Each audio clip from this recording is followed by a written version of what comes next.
Bonjour et bienvenue dans le podcast La révolution de ton intestin. Je t'accueille aujourd'hui pour le quatrième épisode. Et oui, déjà quatre. Ça va vite, dis donc. Alors, aujourd'hui, nous allons discuter d'un sujet qui m'est particulièrement un petit peu... j'y prends particulièrement à cœur parce que c'est vraiment un sujet que j'aimerais aujourd'hui aborder avec toi parce que j'ai envie que tu aies plusieurs avis de plusieurs experts. Alors, bien sûr, tu le sais, mon point sur le régime FoodMap, si tu me suis depuis un long moment. Et justement, je voulais t'en expliquer un petit peu plus pourquoi je ne le recommande pas. Alors, avant de commencer, si au cas où tu ne me connais pas, je suis Mélanie, je suis nutrithérapeute spécialisée dans les problèmes digestifs tels que la constipation, les reflux, le SI et le SIBO, ainsi qu'experte en microbiote. Je suis aussi je suis aussi praticienne en PNL et j'aide les autres professionnels de la santé à développer des connaissances autour euh, du microbiote ou des problèmes digestifs. J'aide aussi les autres professionnels dans leur pratique si au cas où ils ont un cas un peu compliqué. Je les aide à du coup prioriser les étapes à suivre et pour pouvoir mieux accompagner leurs patients, mais aussi développer leurs connaissances autour du microbiote et bien sûr du système digestif. Alors, installe-toi confortablement avec un petit thé ou un verre d'eau. Pour ma part, c'est un verre d'eau et c'est parti. Alors avant d'aborder le sujet, j'aimerais te parler de ma propre expérience avec le régime FoodMap. Alors, lorsque j'ai été diagnostiquée avec le SI, mon médecin m'a recommandé ce régime. J'étais complètement perdue, c'est alors qu'on m'a mise en contact avec une diététicienne pour donc me guider sur la mise en place du régime FoodMap. Alors, juste au cas où si tu ne la connais pas, il y a trois étapes. La première, c'est l'élimination des FoodMap. Ensuite, on a la réintroduction des FoodMap et ensuite, on a l'intégration des FoodMap. Donc, c'est-à-dire qu'une fois bien réintégrés, nous les gardons à vie. Alors, dans la première phase, j'ai dû éliminer beaucoup d'aliments, au point que cela devenait ridicule pour ma part, j'ai trouvé. Par exemple, je devais manger un huitième d'avocat. Donc, pour ceux qui un huitième ne savent pas, moi non plus, ça représente une portion faible en food map, donc ça représente une petite portion d'avocat. Donc, ça veut dire que du coup, tu peux consommer cette petite portion dans la journée, mais qu'est-ce que tu en fais du coup du reste? Alors, comme on sait tous, l'avocat, si tu le laisses, il s'oxyde, il pourrit vite, et du coup, le reste ne peut pas être mangé. Alors, personnellement, j'ai trouvé que je gaspillais énormément d'aliments à suivre cette méthode, à suivre cette petite portion par-ci, une petite portion par-là. Du coup, j'ai fini par ne plus les manger. Alors, au moment de la réintroduction, aïe, aïe, aïe, ça m'a fait très, très mal. Donc, après avoir suivi le régime pendant 2 mois, donc j'ai commencé à développer des peurs vis-à-vis des aliments. Alors, pour ma part, j'ai développé des troubles du comportement alimentaire que je ne soupçonnais même pas qu'ils pouvaient exister. Et alors, j'en ai jamais eu. Donc, j'ai trouvé ça très, très bizarre. Puis après, ben, pour sortir avec des amis, au resto, sortir dehors, et ben, ça devenait pénible, ça devenait stressant car j'avais la crainte que ces aliments que j'allais manger, parce que quand on est au resto, bah, du coup, tu te sens comment dire, t'as peur, et puis tu t'as pas envie qu'on te voit comme quelqu'un de bizarre à demander, alors bonjour, je voudrais bien un plat, mais il faut enlever l'aubergine, ou j'ai le droit qu'un quart de l'aubergine, est-ce qu'on peut enlever ci, est-ce qu'on peut enlever ça? Du coup, bon, bah, j'avais essayé parce que j'avais pas envie de couper ma vie sociale, mais arrivé un moment, je ne sortais plus, c'était plus possible. Parce que justement, les gens me regardaient bizarrement, les serveurs me regardaient bizarrement, et puis plusieurs fois, ça m'est malheureusement arrivé où on m'a dit non, c'est bon, c'est bon. Et puis une fois mangé, bah, là, ça a été la catastrophe. J'avais des réactions, j'avais des ballonnements, j'avais mal partout. C'était vraiment insupportable. Donc du coup, qu'est-ce qui s'est passé? Ben oui, j'ai développé ces peurs, je ne sortais plus de chez moi et je me suis dit non, mais là, c'est juste pas possible. En plus de ça, ça marche pas. Ça marche pas. Alors oui, j'ai une réduction, mais ça répare pas mon intestin. Mais les ballonnements sont encore là, je me sens pas heureuse, je me sens frustrée, je me sens coupée du monde, je me sens encore plus seule qu'avant. Parce que bien sûr, quand on vit des symptômes, faut savoir que nous sommes tous humains. Et si nous vivons pas ces symptômes-là, on ne peut pas les comprendre. Donc les autres, mon entourage, tout ça me disait, bah, c'est dans ta tête. Oh, qu'est-ce qui se passe encore quand je disais, bah, j'ai des symptômes, j'ai mal au ventre, qu'est-ce qui se passe encore? Du coup, les gens ne comprenaient pas. Donc, c'était vraiment devenu insupportable niveau symptômes, mais du coup, niveau aussi alimentaire. À chaque fois, on me disait, ah oui, toi, c'est vrai, tu manges pas ci, tu manges pas ça. Bon, bah alors, je ne sais pas comment faire. Ça m'était déjà arrivé d'aller chez des amis et puis, bah, soit ils avaient oublié, soit ils avaient mal compris. Quand je disais, je suis allergique à la protéine animale et pas le lactose, bon, bah, j'avais quand même droit à ce qu'on me donne du lait sans lactose. Alors, au cas où, si tu ne connais pas la différence, le lactose, c'est le sucre du lait. Et donc, la protéine animale, c'est la protéine que l'animal forme. Donc, quand j'étais du coup allergique à la protéine animale, donc je ne pouvais rien manger de produits laitiers, ni de beurre, ni de crème, ni de fromage, ni de lait, rien, rien, rien, rien. Donc, les gens avaient énormément de mal. Alors là, maintenant, à mon époque, quand j'avais développé tout ça, bon, bah, personne connaissait les allergies ou l'intolérance au lactose. Alors maintenant, les gens connaissent ça. Donc, si on leur parle de l'allergie aux protéines, je suis sûre que personne ne comprend. Ça va être, ah oui, le lactose. Oui, non, non, c'est toujours pas ça. Enfin bref. Du coup, pour te dire que oui, malheureusement, c'était pas facile. Donc, jusqu'au jour où j'ai décidé d'arrêter. D'arrêter parce que déjà, quand j'avais eu ces consultations avec cette diététicienne, malheureusement, j'avais pas de suivi. Donc, elle m'avait juste donné une liste. Elle m'avait donné ce qu'elle connaissait, ce qu'elle avait appris, mais ça n'allait pas au-delà d'un soutien ou de pouvoir vraiment me montrer comment faire. Donc, du coup, j'ai tout essayé de moi-même. C'était catastrophique. Même me faire à manger devenait compliqué. C'était vraiment devenu... je n'avais plus aucune envie de manger, de cuisiner, de sortir. C'était de la frustration au quotidien et du coup, énormément de stress au quotidien. Pardon, je bois un petit peu. En poursuivant, du coup, mes études que j'ai effectuées, parce que quand j'ai eu tous ces problèmes-là, j'ai décidé qu'il était temps par moi-même de reprendre ma santé en main. Donc, j'ai décidé de justement étudier la nutrithérapie. Et pourquoi la nutrithérapie? Eh bien, parce que c'est vraiment ce que j'ai aimé, c'est que c'était un retour aux sources. Je crois qu'il est très essentiel de se poser des questions sur le contenant de notre assiette. Est-ce qu'on mange ce qu'il faut? Mère Nature nous offre des merveilleux aliments, des fruits, des légumes, de l'aviron, du poisson, tout ça. Et malheureusement, on va nous chercher des repas déjà tout faits, à mettre au micro-ondes. On est dans un monde au point où on veut tout de suite. Et prendre le temps de cuisiner, bah non, on n'a pas le temps pour ça. Donc, on va pour le rapide.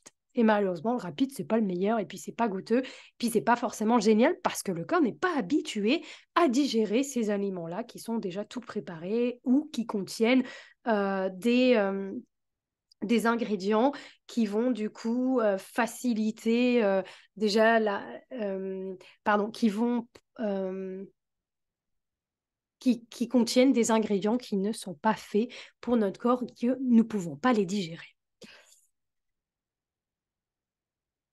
Alors, quand j'ai étudié, je suis vraiment allée au plus profond. Comme je disais, la nutrithérapie, c'est on va au plus profond aussi.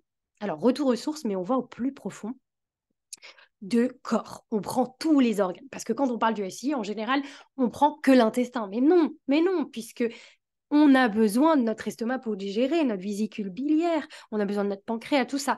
Donc, du coup, je suis vraiment allée au plus profond et j'ai commencé à faire mes recherches autour des études. Et j'avais justement un devoir autour de ça et je me suis dit, OK, là, le régime FODMAP, il faut que j'y aille, il faut que j'aille chercher.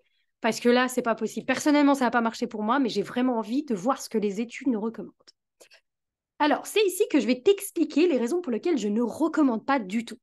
D'abord, du point de vue personnel, les études montrent que ce régime donne de bons résultats. OK. Mais il n'est pas adapté à tous. Bien sûr, ça, on n'en parle pas. Il y a des études qui montrent bien que 26% de la population ne peuvent pas suivre ce régime parce qu'elle n'est pas adaptée à eux et leurs problèmes. Alors le SII, oui, on a tous les mêmes symptômes. Oui, nous avons tous les mêmes organes dans le corps, mais nous n'avons pas les mêmes réactions. Notre microbiote n'est pas le même. Donc, nous allons avoir des réactions différentes aux aliments. Donc, ce régime, c'est un peu comme te mettre dans une case. Mais si il ne te convient pas, ben on va dire c'est toi le problème. Alors que non, en fait, c'est juste ton corps. C'est juste que tes organes ne fonctionnent pas. Il faut aller appuyer sur ce gros bouton reset. Donc, je disais, il n'est pas adapté à tout le monde. Donc, si tu fais partie pour qu'il ne fonctionne pas, surtout, mais surtout, ne pense pas que c'est de ta faute. Ne t'en veux pas. C'est que c'est pas pour toi qu'il faut aller chercher ailleurs. Alors, de plus, les études indiquent que ce régime n'est pas recommandé en cas de troubles du comportement alimentaire. Alors, personnellement, j'en avais pas avant et j'en ai développé en suivant ce régime-là. Donc, je constate de plus en plus que mes patients en développent aussi à la suite d'avoir suivi ce régime-là. J'ai justement une patiente, peut-être que tu as vu son témoignage récemment et tu peux le retrouver sur mon podcast, c'est Margot. Margot a dû suivre ce régime pendant plus d'1 an, donc on a dû vraiment réintroduire les aliments petit à petit. J'ai vraiment travaillé sur sa peur de réintroduire les aliments et je lui ai surtout prouvé que ce n'était pas les aliments le problème, que c'était plutôt les organes. Et on est allé travailler sur les organes en profondeur et c'est là que justement elle a pu réintroduire les aliments et qu'elle s'est rendue compte qu'au final, ce n'était pas les aliments le problème. Donc ensuite, les études, elles expliquent que ce régime fonctionne si tu le suis correctement pendant plus de 2 à 6 semaines. Mais comment savoir quel impact cela peut avoir sur ton corps ou déjà de ce laps de temps?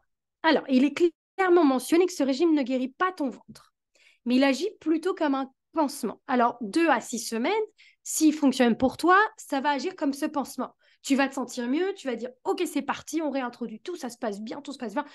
Mais après, qu'est-ce qui se passe? Parce qu'au final, tu t'es pas concentré sur ton intestin, je veux dire sur ton estomac. Est-ce que tu continues, peut-être de base, il te manque cette acidité pour casser les aliments? Est-ce que du coup, tu as travaillé dessus? Non. Est-ce que tu as travaillé sur ton pancréas? Est-ce que tu as assez d'enzymes pancréatiques? Est-ce que tu as fait tout ça? Eh bien non.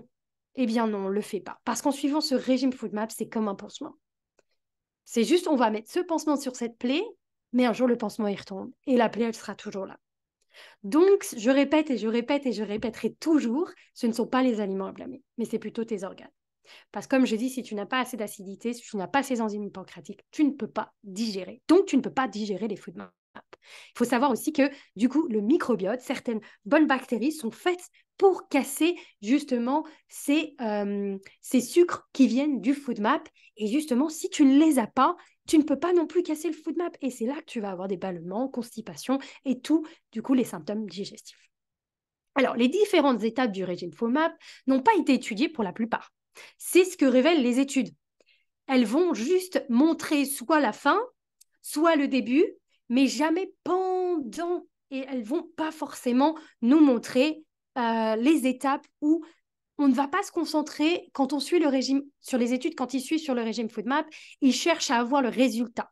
Mais ils ne cherchent pas à comprendre ce qui s'est passé pendant. Alors peut-être que pendant ce temps, les gens ont commencé à créer des peurs ou des paniques autour des aliments. Peut-être qu'il y a certains aliments qu'ils n'ont pas pu réintroduire parce que ça ne se passait pas bien. Non, on va juste se concentrer sur le résultat. Si on a un pourcentage, je ne sais pas, sur un gros groupe de 120 personnes, il y a 10 personnes qui ont eu de bons résultats, on va que se concentrer là-dessus. Et c'est malheureusement dommage, et c'est ce que je trouve dommage avec les études, c'est que oui, je m'en sers au quotidien, mais des fois, nous avons une limitation au niveau des études. Et c'est pour ça que j'aime pas me baser seulement que sur une seule étude, j'aime en lire plusieurs, essayer d'ouvrir mes horizons là-dessus.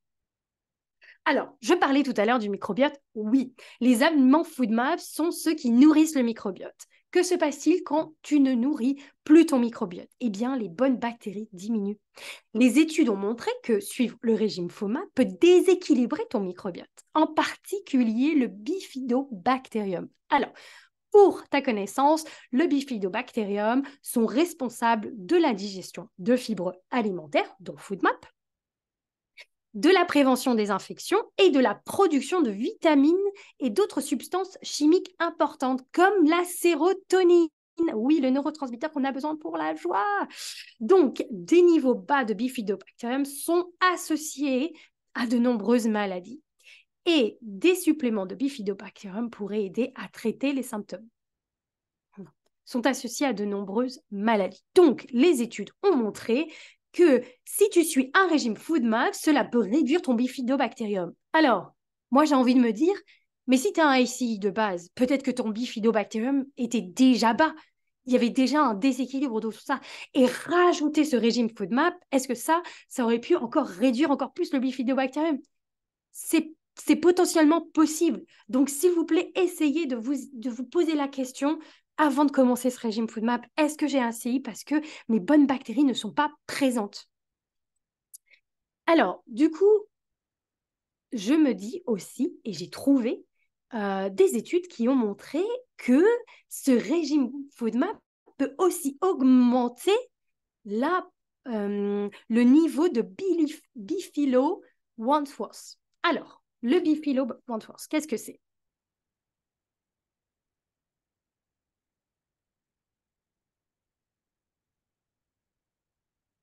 Ensuite, certaines études ont montré que le régime FODMAP peut augmenter la présence de Bilophila wadsworthia. Alors, je suis désolée pour mon accent, je suis désolée pour ma prononciation, c'est peut-être pas la bonne, mais c'est quand même très difficile de les prononcer, ces petites bactéries. Alors, si tu ne connais pas cette bactérie, c'est une bactérie présente dans le microbiote. Lorsqu'elle est abondante, elle devient pathogène, ce qui indique un déséquilibre. Cette bactérie est associée au SIBO car elle libère énormément de sulfure d'hydrogène. C'est un gaz responsable de ballonnement, diarrhée et inflammation. Donc, admettons, tu as un SI. Au cas où tu ne savais pas, il me semble qu'il y a 78% de personnes atteintes du SI qui ont un SIBO. SIBO, pour te donner un petit peu d'infos là-dessus, c'est Small Intestinal Bacteria Overgrowth. Ça veut dire qu'en gros, il y a une dysbiose dans ta flore intestinale. La dysbiose, c'est un déséquilibre, donc plus de mauvaises bactéries que de bonnes. Donc, ton SI, ton SIBO, ça vient de ça. Donc, du coup, en suivant ce régime FODMAP, si tu as déjà un bilophila qui haut, tu risques de l'augmenter plus. Donc, la même chose que Bifidobacterium. Pose-toi des questions avant de commencer ce régime. Demande-toi, fais un test du microbiote. Ça pourrait aussi te donner des indications. Ça pourrait t'aider à savoir de base si ces bactéries-là sont présentes ou pas présentes et sont aussi responsables de tes symptômes aujourd'hui ou de ton SI. Alors, le point le plus fort sur lequel je souhaite insister, c'est bien le stress. Alors, oui, je sais, tu vas me dire, mais mon médecin m'a dit que c'est le stress, mais je ne me sens pas stressée, ou je ne sens pas que j'ai un souci par-ci, je ne sens pas que j'ai un souci par-là. Je suis d'accord.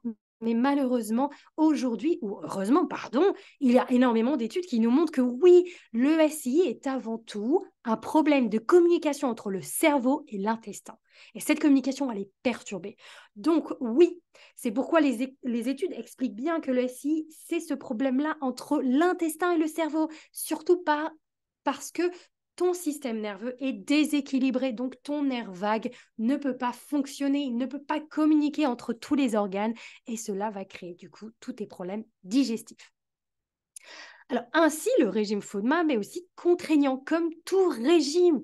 Il peut être tellement frustrant qu'il peut te stresser ton corps au quotidien, augmenter ainsi tes symptômes en perturbant le fonctionnement de tes organes, ce qui va affecter ta digestion en réduisant la production d'acidité gastrique, d'où il ne faut pas oublier ce système nerveux est très très important. Il ne faut pas l'ignorer. C'est pour ça qu'il faut vraiment travailler sur cette approche corps-esprit. Vraiment travailler sur l'approche du corps physiologique, le microbiome, mais esprit, le système nerveux, le stress, les traumas, les chocs émotionnels qu'on a pu vivre parce que, tout simple, choc émotionnel, déséquilibre du système nerveux, ça veut dire que tu es dans un mode sympathique et pas parasympathique. Le mode sympathique, c'est bloqué. C'est un mode où vraiment ton corps va s'éteindre. Il n'y aura aucune communication qui va se faire. Tu ne vas plus produire d'acidité gastrique. Donc, si tu es bloqué dans ce mode-là au quotidien, et ben à la longue, ça crée des problèmes. Le stress tue le microbiote. Le fait de ne plus avoir cette acidité gastrique, tu ne vas plus pouvoir casser les aliments, absorber les vitamines et minéraux, des carences nutritionnelles vont se former, ton microbiote va pas pouvoir être nourri, et puis là, paf, tous les symptômes, ils arrivent. Donc, c'est vraiment le cheminement que j'aimerais que vraiment tu te demandes, est-ce que ça m'est arrivé? Est-ce que c'est ce qui se passe? Est-ce que je suis stressée au quotidien? Est-ce que mes symptômes digestifs augmentent au quotidien? Parce que c'est hyper important, parce que le lien, il est là aujourd'hui. Il y a des études qui nous le montrent et moi aujourd'hui, je t'en parle parce que je veux vraiment que tu vois toutes les options qui s'ouvrent à toi. Ce n'est pas que l'intestin quand on parle du SI. C'est beaucoup plus que ça. Alors, moi, comme je te disais, personnellement, ce régime vraiment m'a éloignée de tout, de mes amis, de ma vie sociale. Aller au restaurant, donc, était embarrassant. J'avais honte.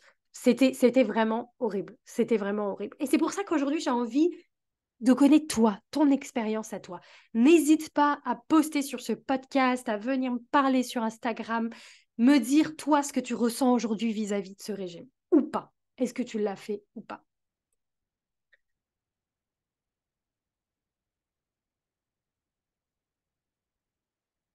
Alors, j'avais envie de te parler aussi d'une étude qui a été menée dans le Minnesota dans les années 44-45. Elle visait à déterminer les effets physiologiques d'une restriction alimentaire sévère et prolongée, ainsi que l'efficacité des stratégies de réhabilitation alimentaire. Alors, vraiment, moi, dans mon cas et dans ma pratique, j'ai vu beaucoup de patients qui ont suivi ce régime beaucoup trop longtemps. Et la première chose dans laquelle ils souffraient, c'était la malnutrition. Il manquait tellement, mais tellement d'aliments qu'ils avaient tellement de carences nutritionnelles. Et cette étude, elle montre exactement ça.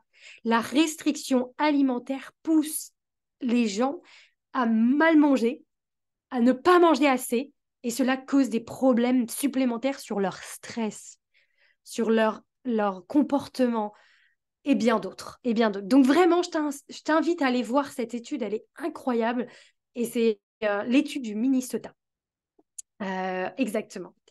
Donc enfin, en tant que nutrithérapeute fonctionnelle et experte en microbiote, moi, je comprends et je souligne le rôle joué par l'alimentation dans la guérison. Mais dès qu'on a un déséquilibre, dès qu'il y a un déséquilibre au niveau de la flore intestinale, l'influence du stress, tout ça, ça contribue à votre état nutritionnel global.